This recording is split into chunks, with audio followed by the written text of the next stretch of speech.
Hallelujah. परमेश्वर का धन्यवाद करते हैं आज के दिन के लिए, सुंदर समय के लिए। आइए हम परमेश्वर के वचन में से कुछ सीखते हैं। हम आज वचन में से सीखेंगे मरकुस 13 का 32, मरकुस 13 का 32, जागते रहो। तो क्या लिखा है इसमें? इसका जो मेन इसका टाइटल है वो क्या है? जागते रहो, जागते रहो। ये प्रभु यीशु मसीह कह रहा है अपने चेलों से। क्या कहता है? जागते रहो। मरकुस 13 का 33 से 37 तक प्रभु यीशु मसीह ने 3 बार ये शब्द कहा, जागते रहो। तो मैं थोड़ा सा आपके लिए पढ़ना चाहूंगी। क्या लिखा है? देखो, जागते और प्रार्थना करते रहो, क्योंकि तुम नहीं जानते कि वह समय कब आएगा।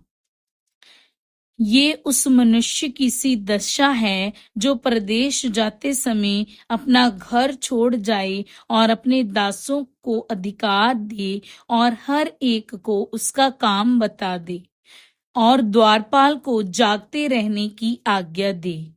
इसलिए जागते रहो, क्योंकि तुम नहीं जानते कि घर का स्वामी कब आएगा, सांझ को या आधी रात को, या मुर्गे की बांग देने के समय, या भोर को।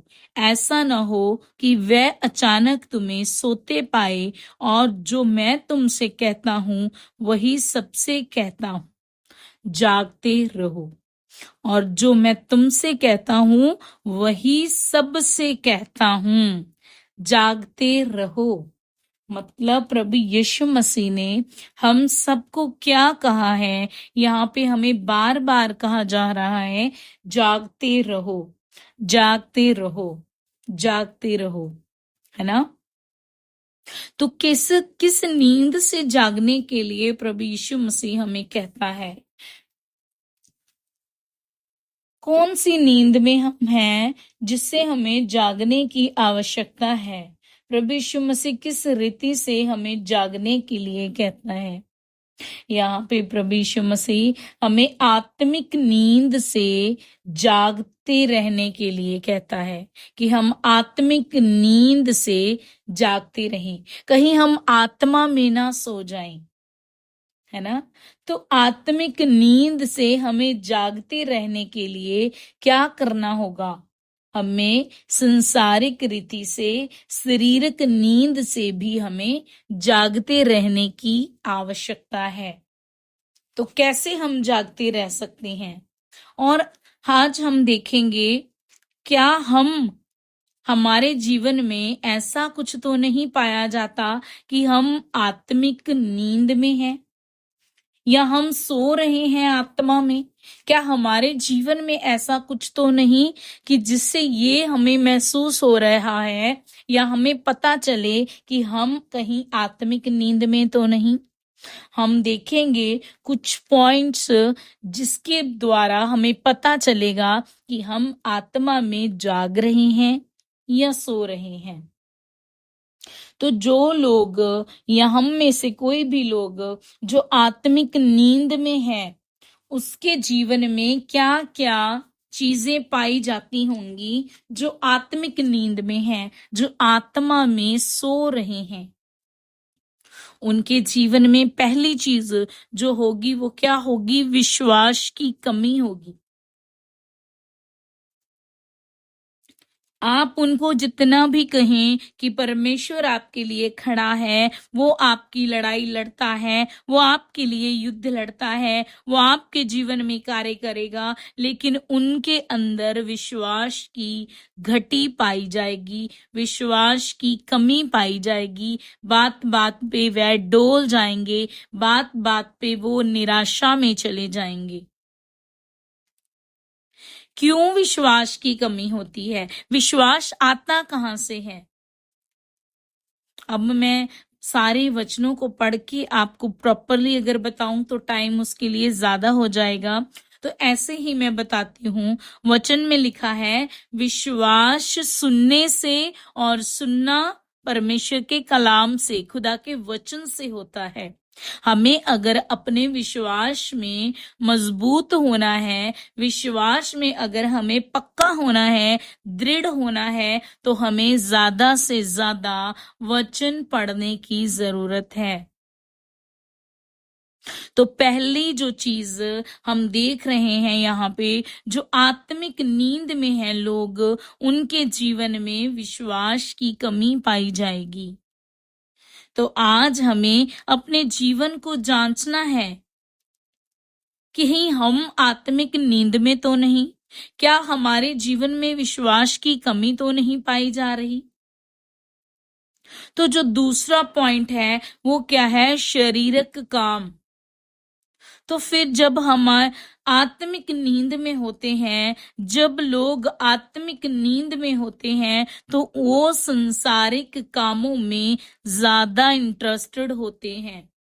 उनको अच्छा लगेगा किसी के साथ बैठ के घंटों तक, देर तक बातें करना, बजाय कि वो प्रार्थना में बैठें। उन्हें अच्छा लगेगा अन्य लोगों से उनकी संगति का हिस्सा बनना, हंसी मजाक करना, और भी बहुत तरह के संसारिक कामों में वो अपने आप को रखना ज्यादा पसंद करते हैं। तो आज हम भी अपने आप को जांचें, क्या हमारे जीवन में ज्यादा संसारिक काम तो नहीं। क्या हम ज्यादा समय तक लोगों के बीच बैठ के, लोगों की घंटों तक बातें करके, घंटों तक फोन चला के, घंटों तक बाहर इधर उधर हम घूम के और अपने समय को वेस्ट करके कहीं हम भी संसारिक कामों में तो नहीं पड़ गए। तो तीसरा पॉइंट क्या है, संसारिक बातें। उन्हें संसारिक बातें अच्छी लगेंगी। संसारिक बातें क्या होती हैं, जो संसार के लोग बातें करते हैं, अपने जीवन की, अपने टेंशन्स की, अपने फ्यूचर की, है ना। और भी बहुत सारी संसारिक बातें होती हैं, तो उन लोगों को संसारिक बातें अच्छी लगेंगी। कहीं ऐसा ना हो जाए, कहीं ऐसा ना हो जाए, वही चीज कि विश्वास की जब कमी है तो उन्हें हर तरह की संसारिक बातों में इंटरेस्ट होगा। उनके अंदर खुदा का भय नहीं होगा। जब हम आत्मा में चलते हैं तो हमारे अंदर हर एक बात से पहले खुदा का भय आता है।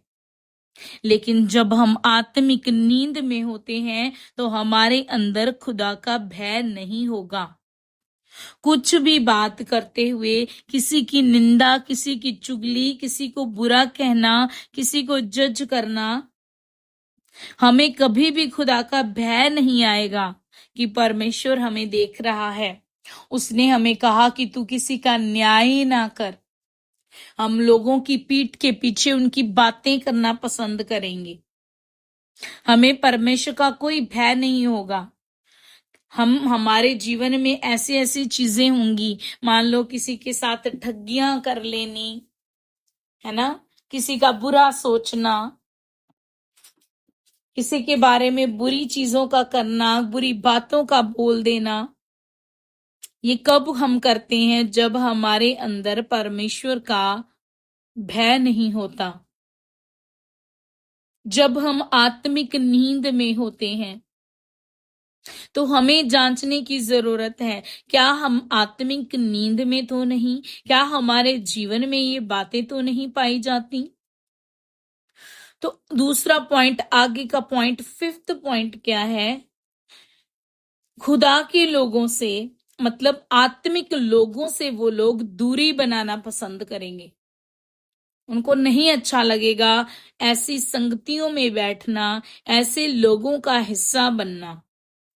वो खुदा के लोगों से भागेंगे। और क्या पाया जाता है, वो खुदा की अगुवाही की बात को मानेंगे नहीं। जो खुदा अगवाही हमें देता है तो उनके जीवन में उस अगवाही को वो लेंगे ही नहीं। मान लो परमेश्वर उन्हें कह रहा है कि मेरे बेटे, मेरी बेटी, तुम्हें ऐसे स्थान पे नहीं जाना जहां पे लोग बैठ के ऐसी बातें करते हैं, या फिर तुम्हें ऐसी जगह पे नहीं जाना जहां पे जाके तुम्हारा जीवन दूषित होता है, खराब होता है, पाप में जाता है। लेकिन उनको खुदा की अगुवाही अच्छी ही नहीं लगेगी। अगर कोई खुदा का दास दासी परमेश्वर के लोग अगर उन्हें बताएं भी कि खुदा का आत्मा आपके लिए ये कहता है, मुझे परमेश्वर की ओर से ये स्वप्न आया है, तो वो हम उस चीज के लिए डाउन फील करवाएंगे कि नहीं, ये बात तो सच नहीं है, हम तो बहुत अच्छे हैं प्रार्थना में। लेकिन अगर कोई सच में अच्छा होगा प्रार्थना में, तो वो उल्टा के कभी भी ये बात नहीं कहेगा, बल्कि वो कहेगा कि जरूर मुझ में कुछ कमी पाई जाती होगी, तभी खुदा इनको मेरे बारे में ये चीज दिखा रहा है। वो उस बात को सुनेंगे, समझेंगे और मानेंगे। और जो आत्मिक नींद में है वह उस बात को, खुदा की अगवाही को जो उनको किसी दास के द्वारा दी जा रही है, किसी विश्वासी के द्वारा दी जा रही है, वो पूरी तरह से उसको रद्द कर देंगे, उसको लेने से मना कर देंगे, परमेश्वर की आवाज सुनना बंद कर देंगे। उन्हें हर बात पे गुस्सा आएगा, क्रोध आएगा, जलन, वैर विरोध, मतलब जो भी शरीर के काम होते हैं वो उनके जीवन में पाए जाते हैं। किनके जीवन में? जो आत्मिक नींद में है। वचन में मन नहीं लगेगा, वचन को पढ़ने का दिल नहीं करेगा उस समय जब हम आत्मिक नींद में हैं। हमें संगति में जाने का दिल नहीं करेगा, संगति में बैठने का दिल नहीं करेगा, प्रार्थना को सुनने का दिल नहीं करेगा, वचन को पढ़ने का दिल नहीं करेगा।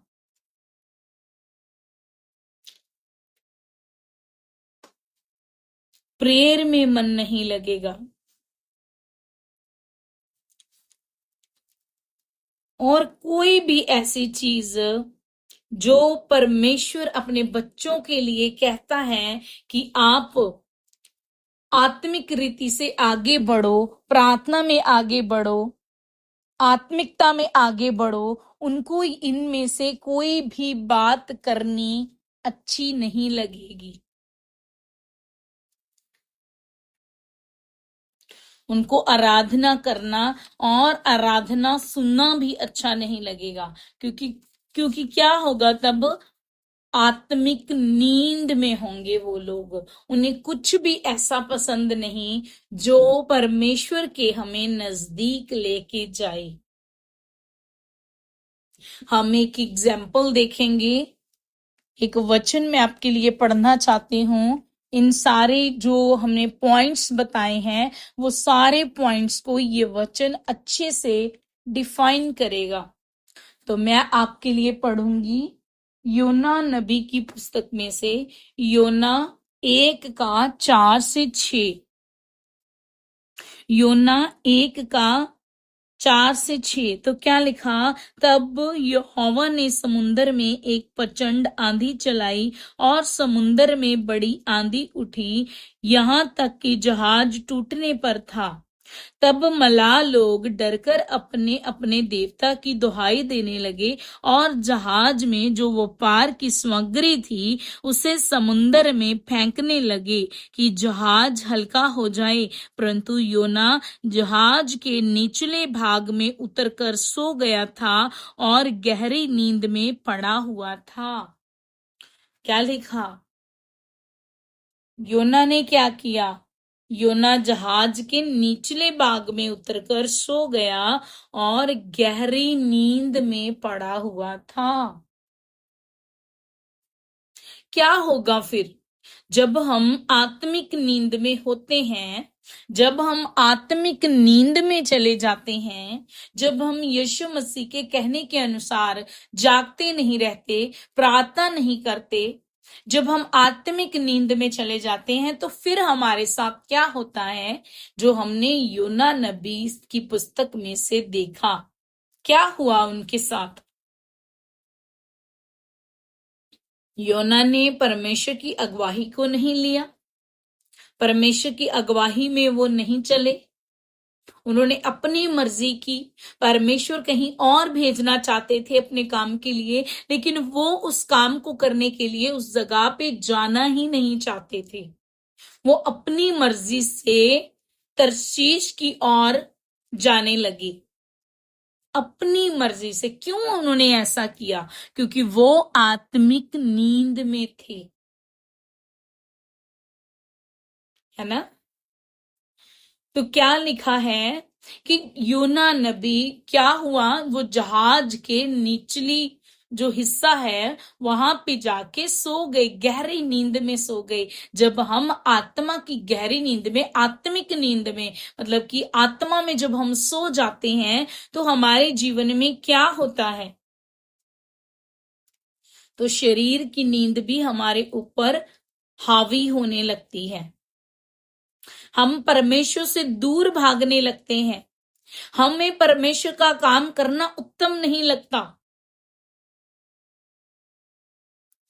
और हम परमेश्वर के विरोध में पाप करते हैं। जब हमने खुदा की अगुवाई में नहीं चलना, खुदा की बात को नहीं सुनना, तो ये बड़ा पाप है, जैसे योना नबी ने किया। वह शारीरिक नींद में चले गए, नींद बहुत ज्यादा उनको आई हुई थी। उन्होंने परमेश्वर की बात नहीं मानी, परमेश्वर से दूर भागने की उन्होंने कोशिश करी है, उन्होंने परमेश्वर के काम को, उसकी सेवा को उत्तम नहीं जाना, और उन्होंने परमेश्वर की अगुवाई के विरोध में क्या किया? पाप किया। ये बातें हमें बताती हैं कि हम क्या हैं? आत्मिक नींद में। आप देखिए जरा, जब वो आत्मिक नींद में थे तो उनके साथ क्या होता है, क्या उनका नुकसान होता है? पहले तो जहां पे परमेश्वर उन्हें जाने के लिए कहते हैं वहां वे नहीं जाते, वो अपनी मर्जी से दूसरे डायरेक्शन में जाते हैं। पहला उनका जो लॉस होता है पैसों का, वो टिकट खरीदते हैं वहां जाने के लिए।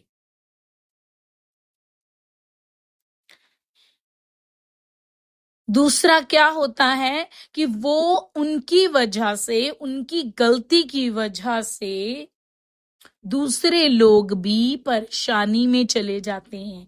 तो कई बार हम जब खुदा की अगुवाई में नहीं चलते, कई बार खुदा की योजना नहीं होती कि परमेश्वर हमें किसी जगह पे लेके जाए, या कई बार खुदा की योजना नहीं होती जो हम अपनी मर्जी से कुछ जो करना चाहते हैं, खुदा नहीं चाहता कि वो हम करें। कई बार हमें बाहर जाने के लिए बड़ा दिल होता है, हम फॉरेन जाएं, हम खुदा की सेवा को छोड़ के जॉब करें, लेकिन खुदा की अगुवाई क्या होती है कि ये लोग, मेरे बच्चे क्या करें? मेरी सेवा करें। और जब हम अपनी मर्जी करते हैं तो हम अपना नुकसान उठाते हैं, जैसे योना ने उठाया। उन्होंने टिकट खरीदी थी लेकिन वो वेस्ट हो गई।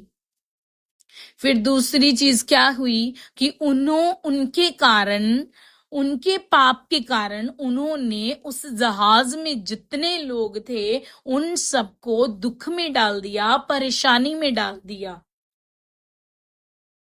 नाव डूबने पर थी, नाव टूटी जा रही थी, वो जहाज टूटा जा रहा था, वह डूबा जा रहा था। कई बार हमारी गलती की वजह से, एक गलती की वजह से हमारा पूरा परिवार कष्ट में चला जाता है, दुख में चला जाता है, परेशानी में चला जाता है, किसी भी रीति से, बीमारी से, या फिर कोई भी हम ऐसे रास्ते को खोल देते हैं जाने अनजाने में जहां से दुष्ट एंटर हो जाता है।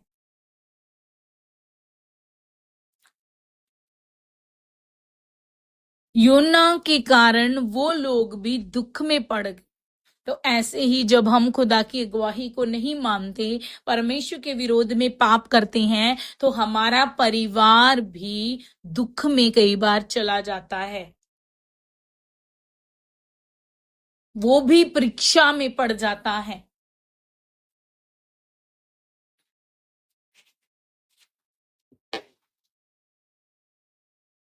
फिर वो लोग क्या कर रहे थे, वो लोग अपने व्यापार की जो सामग्री थी वो समुन्द्र में फेंकने लगे ताकि जल हल्का हो जाए। परंतु योना जहाज के निचले भाग में उतरकर सो गया था और गहरी नींद में पड़ा हुआ था। जब हमारी आत्मिक आंखें बंद हो जाएं, जब हमें आत्मिक नींद आ जाए, जब हम आत्मा में सो जाते हैं, तो फिर हमें ऐसा कुछ भी महसूस नहीं होता कि हम देख सकें कि इस समय हमें क्या करने की आवश्यकता है। हम दूसरों का नुकसान करते हैं, जैसे उनका नुकसान हुआ, वो अपनी सामग्री समुन्द्र में डालने लगे, समुन्द्र में फेंकने लगे। लेकिन योना वो आराम से सो रहे थे। तो फिर हमें ये चीज के बारे में पता नहीं चलता कि इस समय हमारे परिवार को या हमारे लोगों को प्रार्थना की आवश्यकता है। हमें प्रार्थना करने की जरूरत है, हमें इनका बोझ लेने की जरूरत है। हम बोझ कब लेंगे किसी का?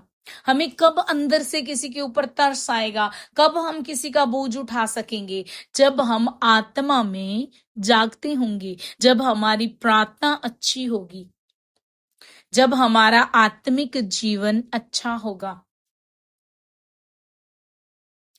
तो आज हमें इस बात के लिए सोचने की जरूरत है कि हम कहीं आत्मिक नींद में तो नहीं।